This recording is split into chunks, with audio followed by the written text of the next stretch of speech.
Hello and welcome to some more Star Citizen. We've got some interesting info that's come out on the constellations. The Constellation Taurus is being worked on, as is Parasite Docking for the ship. A massive Abandoned Argo Ship was abandoned, but was being worked on a while ago before the SRV and the Mole, and we've got some information about that. Gas clouds, locations, physical inventory, and more. This is a summary of Inside Star Citizen, brand new episode. The Constellation Taurus is getting work now, so it's been a long time coming. We've been waiting for the Constellation Taurus variant for a long time. They're building out its extended cargo bay at the moment. They're also prototyping an early automated docking-undocking with the P-52, P-72, and the sort of like Connie's snub dock.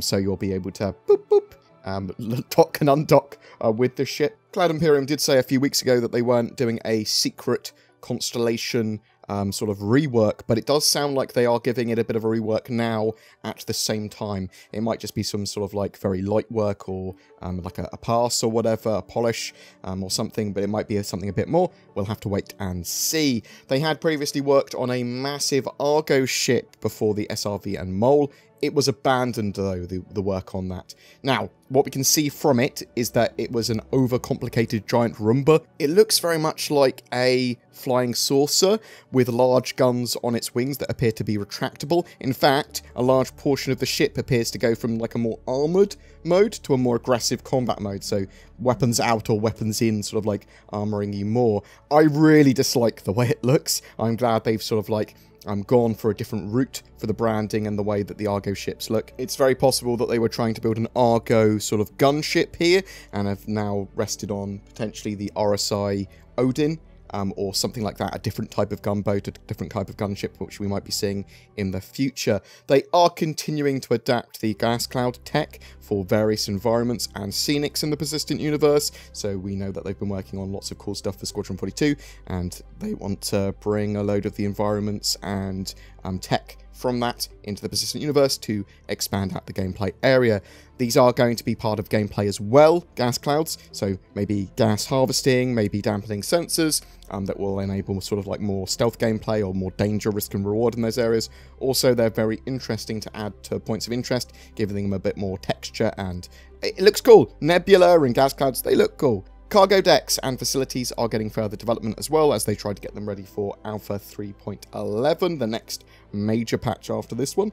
Building blocks UIs are being updated for various developer tools, allowing them to more easily prototype missions and various other systems. UIs were a huge bottleneck for the game, and now with that building block system, they're able to do a lot more quickly now. They are also continuing to develop the inventory system with building blocks, so we're going to have drag and drop ordering in our inventory. Everything should be of reasonable size though as well, so you're not going to be able to store a billion different weapons in your backpack. It's going to be very sort of like, this is the size of your backpack, it can store a comparable size of gear, is the idea. And they suggested that it's going to be in our hands later this year, the physical inventory system, so that will be cool. I suspect it will be at an early state, and hopefully at a similar time, or at least in the short term, they will add looting and better cargo management as well with that sort of update. They're currently working on 4 new brands or manufacturers for Star Citizen for various things. So Spearfish, they make EMP weapons. Rook Heavy Metals, who supply metals to the UEE. Galathon Publishing, a Terran-based publishing house for things like Whitley's Guide, and Navy Surplus, offering military clothing and basic equipment to civvies. They talked a little bit more about brands in that Inside Star Citizen as well. They currently have around 250 brands in game that cover a huge range of things, from personal defense goods to government agencies to service providers. These help distinguish items and locations more easily and give everything a bit more context, as well as giving that sort of like deep, rich lore that people want.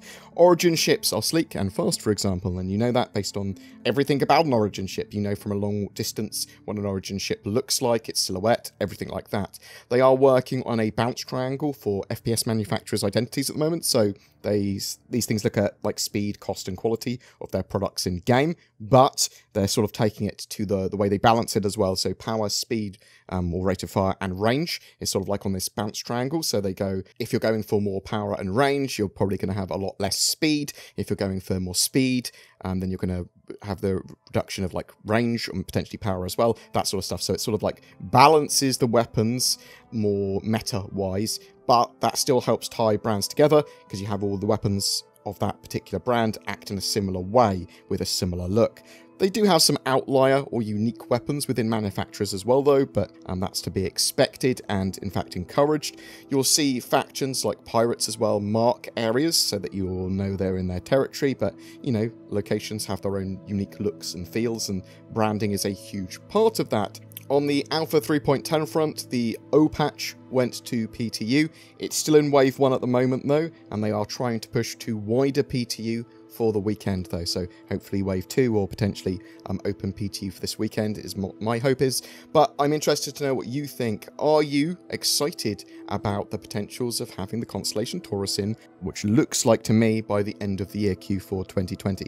That's what I'm hoping they're trying to do. Are you excited for the prototyping finally of docking undocking with the Parasite craft? Do you think the Constellation series will get a little update at the same time beyond just getting updated for Parasite docking and undocking and like a little lightning pass? Do you think they've got something else planned for that? I'm sort of interested to know as well what other ships they've abandoned other than that large Argo ship, and they didn't talk too much about it, but it did look like it's got a lot of pew-pews, or at least it had some big pew-pews on its wings. Do you think we're going to see a 3.10.0 wider PTU for this weekend, or do you think there are too many blockers at the moment preventing that? Whatever your thoughts, I'd love to hear from you in the comments below. I'm also a massive shill for NordVPN. Check out the links below if you want discount on that and you're looking for a VPN. Shadow gaming PCs, if you want to not own your own gaming PC, but you want to rent one and you can use your power of your internet to leverage that, and it's a really good choice for a lot of people. Check that out. Shadow Gaming, links below as well. We're giving a Banu Merchantman away as well throughout July. All we've got to do to be in for a chance to win that